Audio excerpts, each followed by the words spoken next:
नमस्कार, मैं हूं आशीष चित्रांशी और आप देख रहे हैं द न्यूज लॉन्चर। महाराष्ट्र और झारखंड के चुनाव और मतदान की तारीख, पहला फेज झारखंड का बस होने ही वाला है। उससे पहले ये कार्यक्रम महाराष्ट्र और झारखंड के तमाम राजनीतिक दलों के कार्यकर्ताओं के विशेष निवेदन पर हम लेकर के आए।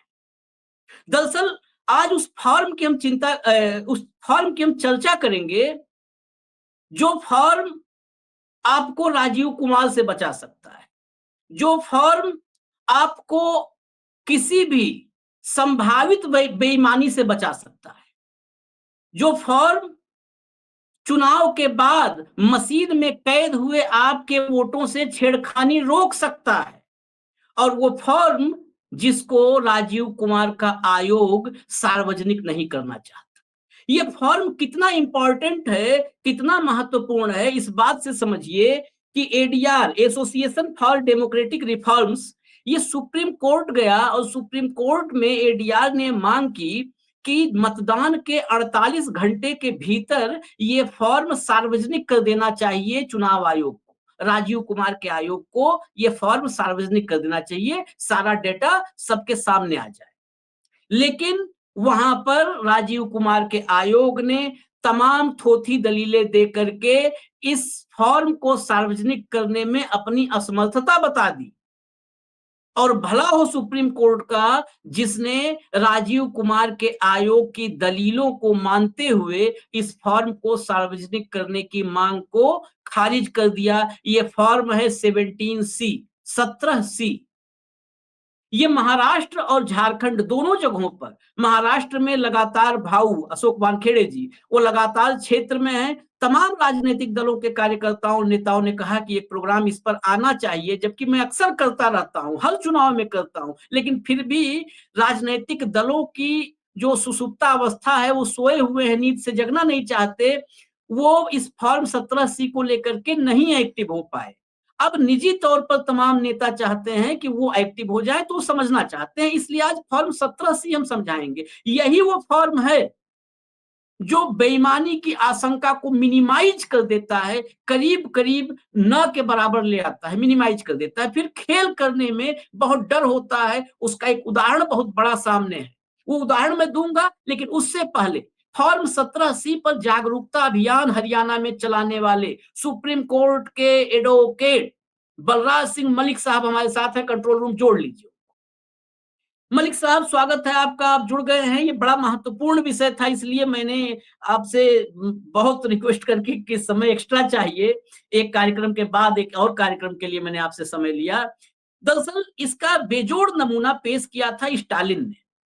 जब लोकसभा चुनाव हुए तो लोकसभा चुनाव से पहले भी हमने 17C को लेकर के बहुत कार्यक्रम किए, बहुत अवेयर करने की कोशिश की, लेकिन तमाम विपक्षी दल नाकाम रहे, कांग्रेस अपने आदत से मजबूर।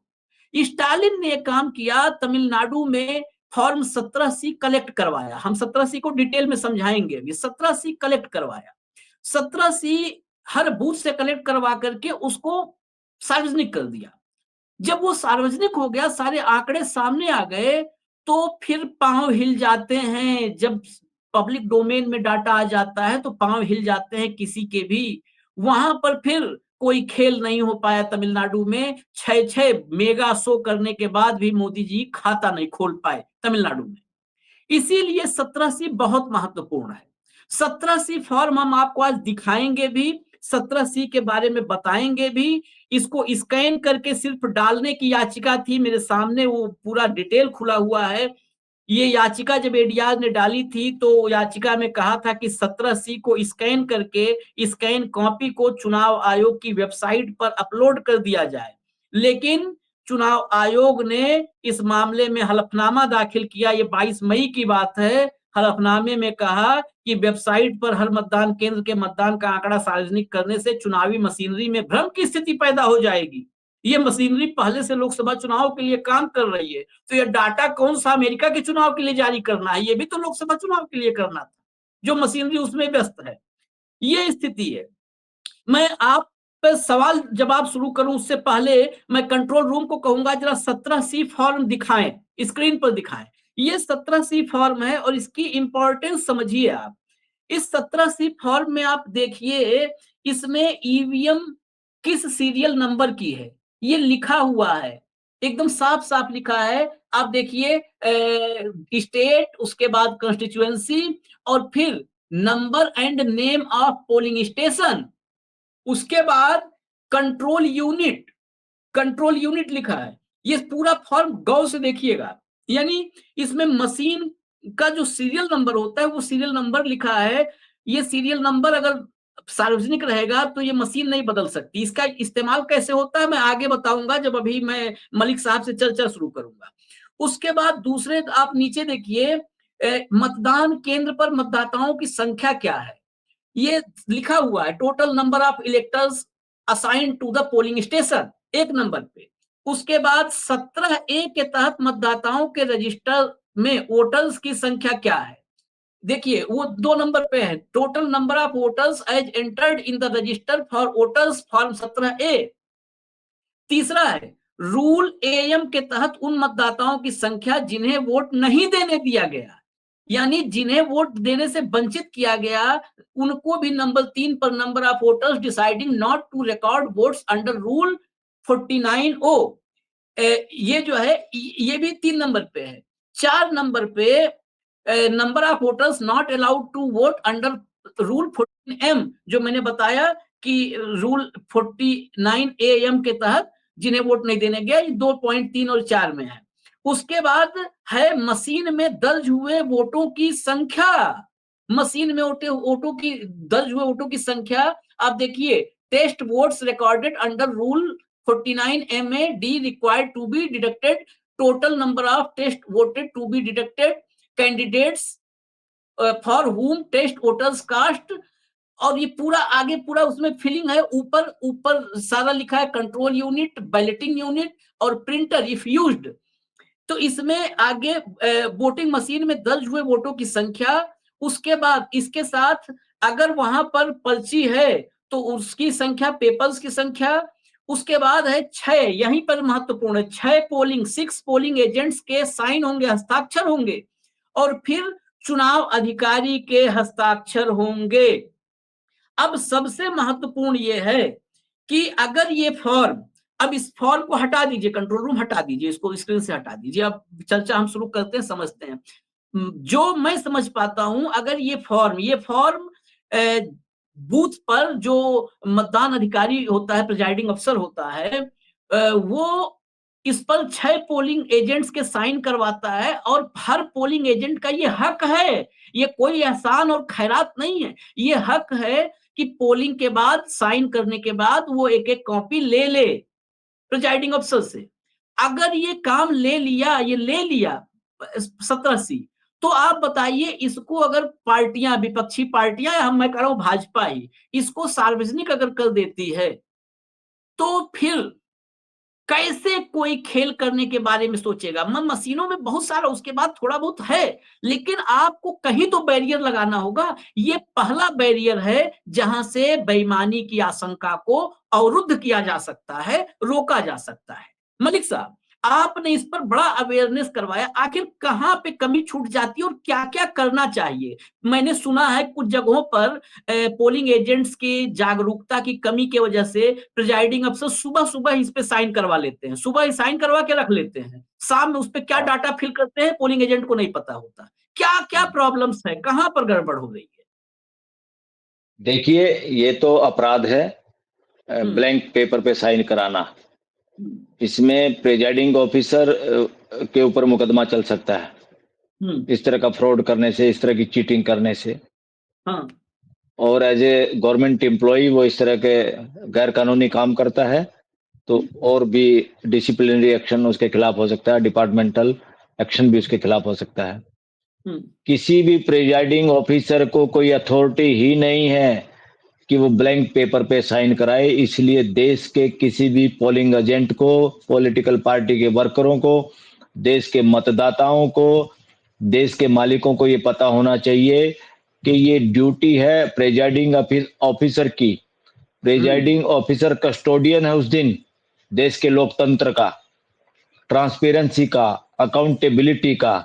जिम्मेदारी के साथ हमने उसको एक पद पे उन लोग काम करते हैं, और वो बाद में ये उसकी ड्यूटी बनती है ईवीएम का क्या नंबर है, कितनी मॉक पोल में वोटें डाली हैं ताकि वो घटाई जा सके, और कितनी वोटें डली हैं, और टोटल वोट किसी एक बूथ पे कितनी डली है, वो लिख के सब कुछ डाटा वो इसी के लिए बनाया है ताकि जनता के डोमेन में वो चला जाए। ये जनता का हक है, ये देश का हक है, ये ट्रांसपेरेंसी के लिए जरूरी है, ये अकाउंटेबिलिटी के जरूरी है, इसलिए फॉर्म बनाया है।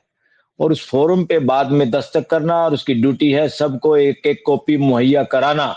ये ड्यूटी है, किसी की मर्जी नहीं है।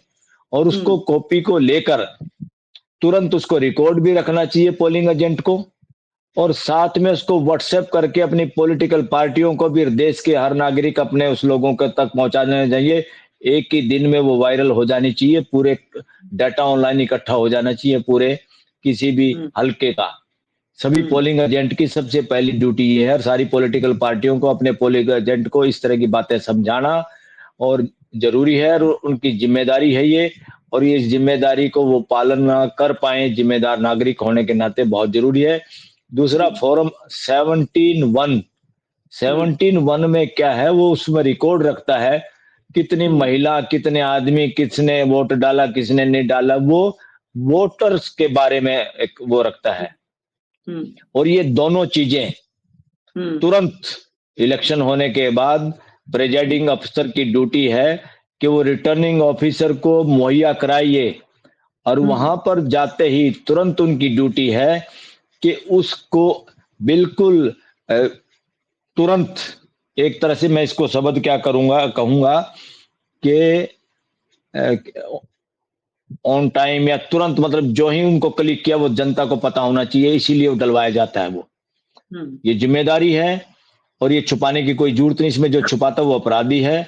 ये डाटा इसलिए डाला जाता है ताकि पत्रकार लोग, देश के जागरूक लोग और देश की आम जनता को आंकड़े मुहैया हो जाएं कि कितनी वोटें डली हैं, और उसका परसेंटेज भी निकाल के उनको कि हमारे यहाँ कितनी वोट टोटल हैं और कितनी पोल हुई है, तुरंत परसेंटेज, दोनों चीजें, डाटा कितनी वोटें डली हैं और कितना वो परसेंटेज बना है, तुरंत वो उसके लिए, वो इलेक्शन कमीशन के लिए नहीं है, वो इलेक्शन कमीशन के लिए तो है ही, साथ में पत्रकारों के लिए, या जो सर्वे करने वाले लोग हैं, या देश के लोग जो जानना चाहते हैं, वो पब्लिक डोमेन में डाटा होता है, वो छुपाने की चीज ही नहीं। जिस तरह का बयान देके, जिस तरह की स्टेटमेंट देके सुप्रीम कोर्ट में इलेक्शन कमीशन ने बोला है, उसने गुमराह किया है, देश के साथ धोखा किया है। और मुझे तो शर्म और हंसी इस बात पे आती है कि सुप्रीम कोर्ट भी उस मूर्खता का शिकार हो गया। ये बड़ा क्वेश्चन मार्क है, शिकार हुआ या नासमझी हुई, या है ही इतनी समझ हमारी जुडिशरी के अंदर, ये बड़ा प्रश्न चिन्ह है। इतनी सिंपल बात को, डाटा है, वो डाटा देश का है, वो सिक्योरिटी का नहीं। वो तो जितनी ट्रांसपेरेंसी होती है, उतनी अकाउंटेबिलिटी होती है, उतनी फेयरनेस आती है। ये सिंपल, ये सुप्रीम कोर्ट के जजों को समझाने की जरूरत है क्या? जो आदमी वहां तक पहुंचता है, सुप्रीम कोर्ट का जज बनता है, वो तो बातों में से 1000 पेज की फाइल को 2 मिनट में समझना क्या है, लोगों के राइट क्या हैं, सही तरीके से हम काम क्या कर सकते। सबसे आसान काम अगर इस दुनिया में कोई है तो वो जजों का काम है न्याय करना, बशर्ते नीयत साफ हो। नीयत में खोट है तो न्याय नहीं हो पाता, उलझता है, उलझाता है कोई भी आदमी। और जितने करोड़ों केसेस देश की कोर्टों में हैं, जितनी एप्लीकेशन पड़ी हैं और लोग वेट कर रहे हैं, ये सिर्फ और सिर्फ इनकम्पिटेंट जजों की वजह से, इनकम्पिटेंट जुडिशरी की वजह से ऐसा है। वरना न्याय करना तो सबसे आसान काम है, जब आपकी नीयत साफ हो, जब आपको नॉलेज हो। तो इसलिए फार्म 17A और 17C दोनों देश के लोगों के लिए है, दोनों ट्रांसपेरेंसी के लिए, दोनों अकाउंटेबिलिटी के लिए। और तुरंत डाटा जो ही इधर से क्लिक किया रिटर्निंग ऑफिसर ने, या असिस्टेंट रिटर्निंग ऑफिसर, या जो भी इसके लोग हैं, तुरंत वो डाटा इलेक्शन कमीशन को और देश को उपलब्ध हो जाता है। और उन्होंने नाम भी रखा हुआ है कोई, encore portal, ENCORE, encore portal जो भी है इनका। और वोटर्स टर्न आउट ऐप जो इनकी है, उस पर आ जाता है, और वो पूरे देश का राइट है। और मैं तो कहता हूं इलेक्शन कमीशन तो देश का ही इलेक्शन कमीशन है, इसलिए पहला राइट देश की जनता का है। इलेक्शन कमीशन सेकंड नंबर पे आता है। वहां अगर कंप्यूटर पे डालने से सबको बराबर इमीडिएट पता चल जाता है, इसमें ना छुपाने की बात है। इसलिए इसी कमजोरी का बेनिफिट उठाने के लिए लोग लालायित रहे। अगर सारे के सारे अपने 17C फार्म इनके एजेंट, पोलिंग एजेंट इकट्ठे करें तो कम से कम कोई बाद में गड़बड़ करता है तो प्रिजाइडिंग ऑफिसर, रिटर्निंग ऑफिसर, वो उनको जेल में जाना ही होगा, कोई बचा नहीं पाएगा। गड़बड़ करने वाला कोई भी होगा। तो अभी देश में परसेंटेज पे झगड़ा है, वोट कितनी पड़ी परसेंटेज में, एक बार कुछ बताते आया है, बाद में कुछ कुछ घंटे के बाद कुछ और परसेंटेज आई है। तो ये नॉनसेंस कैसे हो सकती है? और इसका जवाब नहीं दे पाई है इलेक्शन कमीशन वगैरह फेयरनेस के साथ इस देश के सामने। ये खाली कोर्टों का काम थोड़ा है कि कोर्टों को बताएंगे आप बंद लिफाफे में देंगे, ये गोरख धंधा नहीं चलेगा इस देश के अंदर, डेमोक्रेसी के अंदर। क्या है ये लिफाफे वाला? वो तो शुक्र है एक आधे जज ने फिर बाद में कहा क्या लिफाफा, ये लिफाफे लुफाफे का रिवाज इस देश में नहीं चलेगा। गोरख धंधा है ये, राजशाही और तानाशाही के दौरान चल सकता है जुडिशरी में। जो भी राजा की जुडिशरी होती है या राजा के लठैत होते हैं वो ऐसा काम कर सकते हैं, वरना देर इज नो प्रोविजन। ये बंद लिफाफा, हर बात में बंद लिफाफा, हर बात में देश की सुरक्षा। देश की सुरक्षा सबसे ज्यादा जिस देश में ट्रांसपेरेंसी होगी, वहीं अकाउंटेबिलिटी होगी, वहीं फेयरनेस होगी, वहीं देश की जनता देश की सुरक्षा कर लेगी। ज्यादा ये कुछ गिने चिने नेता ही देश की सुरक्षा करेंगे, दिस इज नॉनसेंस। ये लेकिन ये 17C की इंपॉर्टेंस को समझने के लिए जो भी राजनीतिक दल हैं, मैं मतलब उनसे भी निवेदन ही है, हालांकि उनकी रिस्पॉन्सिबिलिटी है, निवेदन करना हमारा काम नहीं था, लेकिन फिर भी वो राहुल हो, उद्धव हो, शरद पवार हो, हेमंत सोरेन हो, आपको गौर करना चाहिए। जब ये लोकसभा चुनाव से पहले सुप्रीम कोर्ट में मामला गया, सुप्रीम कोर्ट ने दलील सुन ली राजीव कुमार के आयोग की, नहीं दिया आदेश, खारिज कर दिया इस मांग को। उसके बाद जब नतीजे आए तो आजकल आपने देखा होगा, लोकसभा चुनाव में भी हुआ था, उसके बाद एडीआर और वोट फॉर डेमोक्रेसी ने बाकायदे उस पर डाटा का रिसर्च किया और आया 79 सीट्स पर वोट भयंकर बढ़े। कुल वोट्स 1 करोड़ 7 लाख वोटों का हिसाब किताब जो है अंतर आया था मशीनों से। ये अब आ नहीं बताइए, सकता। अगर अगर ये 17C लेते तो 17C में दर्ज है, नहीं हो सकता था। हरियाणा के चुनाव के बाद फिर vote for democracy, doctor Pyarelal Garg साहब हैं, 77-78 साल की उम्र में भी वो लगातार लगे हुए हैं, लड़ रहे हैं। गर्ग साहब ने पूरा मेरे साथ बैठे, उन्होंने दिखाया कि करीब करीब 14 लाख वोटों की गड़बड़ी थी, अंतर था हिसाब किताब में। यह गड़बड़ भी कैसे आई? पोलिंग के तीसरे दिन जाकर के फाइनल परसेंटेज आता है और एकाएक 6.7% वोट बढ़ जाते हैं। 6.7% मशीन के युग में, जहां पर मशीन में बटन दबाते ही आ जाता है कि कुल इतना पोल हुआ और उस बूथ पर इतने वोट थे, इतना पोल हुआ, इतना। अब इसमें भी कोई रॉकेट साइंस है? इतना सिंपल। उसमें 3 दिन बाद कैसे 7%, 7.25% वोट बढ़ जाता है मलिक साहब? नहीं बढ़ सकता, किसी भी सूरत में नहीं बढ़ सकता। और इसमें अगर जांच भी होती तो ये सच्चाई बाहर आ जाती देश की।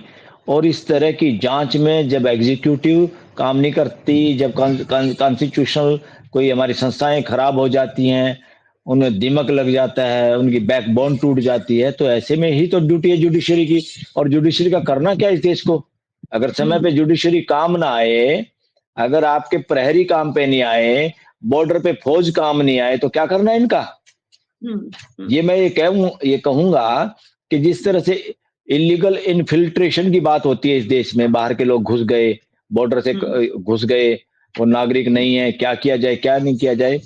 मैं ये कह रहा हूं, अगर उसी तरह की सुरक्षा सुप्रीम कोर्ट, हाई कोर्ट नहीं देश को दे सकती तो हम क्या कहेंगे? कहीं से तो घुसपैठ है जुडिशरी के अंदर।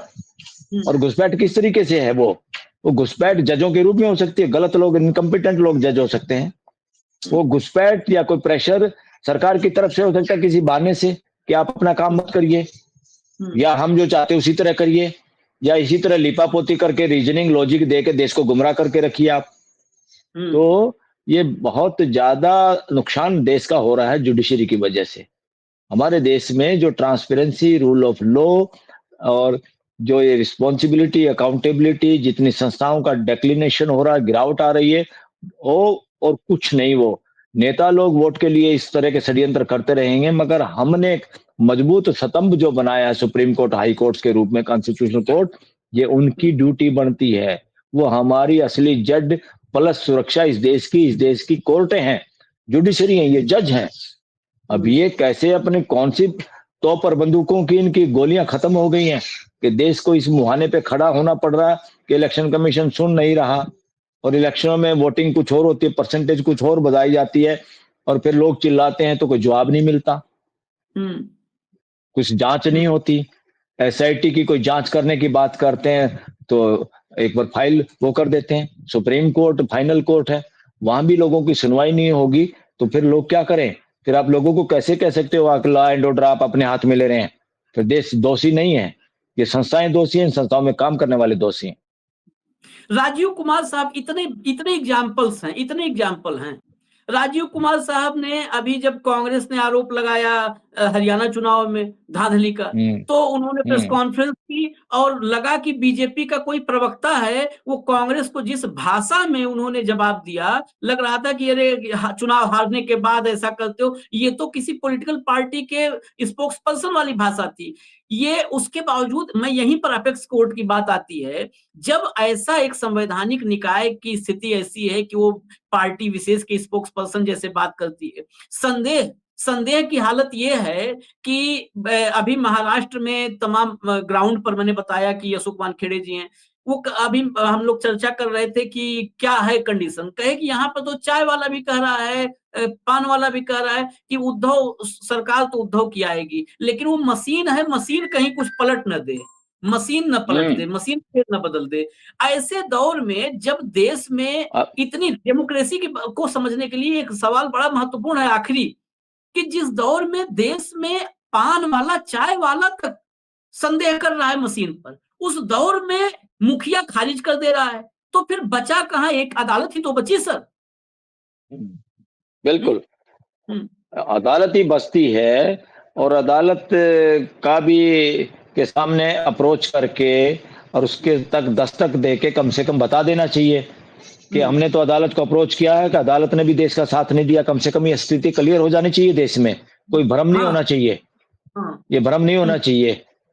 और इस तरह से ये देश वही है जहां जुडिशरी के 5 जजों में से 4 ये कह सकते हैं कि इमरजेंसी के दौरान लोगों का जीने का अधिकार भी खत्म हो जाता है, और जो आदमी कहता है नहीं ये गलत बात है, लोगों का जीने का अधिकार नहीं खत्म होता, वो आदमी पीछे छूट जाता है। मगर उसी आदमी की इज्जत होती है, वो चीफ जस्टिस भी नहीं होता, उसकी इज्जत होती है।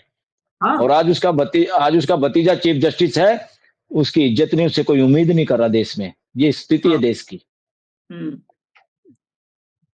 बिल्कुल। तो इलेक्शन में पॉलिटिकल पार्टियां अगर इस देश के संविधान को मानती हैं और इस देश के साथ देशभक्ति दिखाना चाहती हैं तो सबसे पहले ये काम करना होगा और ये शिक्षा देनी भी चाहिए। सब पॉलिटिकल पार्टी की ड्यूटी है कि उनके वर्करों को पता होना चाहिए इलेक्शन प्रोसेस का और अपने राइट का और अपने ड्यूटी का, देश के प्रति क्या ड्यूटी है आपकी एज ए पार्टी वर्कर। सबको इस फोरम को हाथ में रखना चाहिए। जो भी फोरम आपके हाथ में नहीं है, जिस आपकी जगह पे समझो आप देश के साथ गद्दारी कर रहे हैं, ये पॉलिटिकल पार्टियां भी। इसलिए आप अपने वर्करों को कहिए कि फॉर्म 17C लें और अगर कोई ना दे तो उसका वीडियो बनाए उसका प्रिजाइडिंग अफसर का, ताकि उसको जेल की हवा खिलाई जा सके और उसकी नौकरी से उसको हाथ धोना पड़े। ऐसे किसी आदमी को इस देश में गवर्नमेंट जॉब में रहने का अधिकार नहीं जो इस देश के साथ गद्दारी करता है, किसी के कहने पे या किसी लालच में या किसी भय में। सब लोगों को वो सारे फॉर्म अपने अपने पार्टी के दफ्तरों में इकट्ठे करके तुरंत उसके डाटा को अपने लेवल पे भी बना के जनता के सामने मुहैया कराना चाहिए और सबूत के तौर पे उसको रखना चाहिए अपने पास। और फिर अगर जांच हो, अगर कोई गड़बड़ करे तो उन सब लोगों को, चाहे वो प्रिजाइडिंग अफसर हो, चाहे कोई डीसी एसडीएम जो अपने आप में जो बनते हैं, फिर ये रिटर्निंग ऑफिसर, कोई भी ये नहीं कि तुम्हारी ट्रांसफर यहीं रखेंगे, गड़बड़ हमारे हिसाब से करना, कुछ वोटिंग में गड़बड़ कर देना, रिजल्ट डिक्लेयर कर देना, बाद में हम देख लेंगे अपने आप। और मैं तो कहूं उन वर्करों को अपने निजी फार्म पे प्रोविजन नहीं है फिर भी लिखना चाहिए कि बैटरी कितनी थी उसकी, जो मशीन थी वहां पर उसकी बैटरी क्या शो कर रही है। वो कॉलम नहीं है मगर वो कॉलम आपको खुद बना लेना चाहिए अपने निजी फार्म पे और उसको अपने पार्टियों में जमा कराइए। जो वो फार्म आपकी पार्टी में जमा कराता वो आपका सच्चा वर्कर है उस पार्टी का।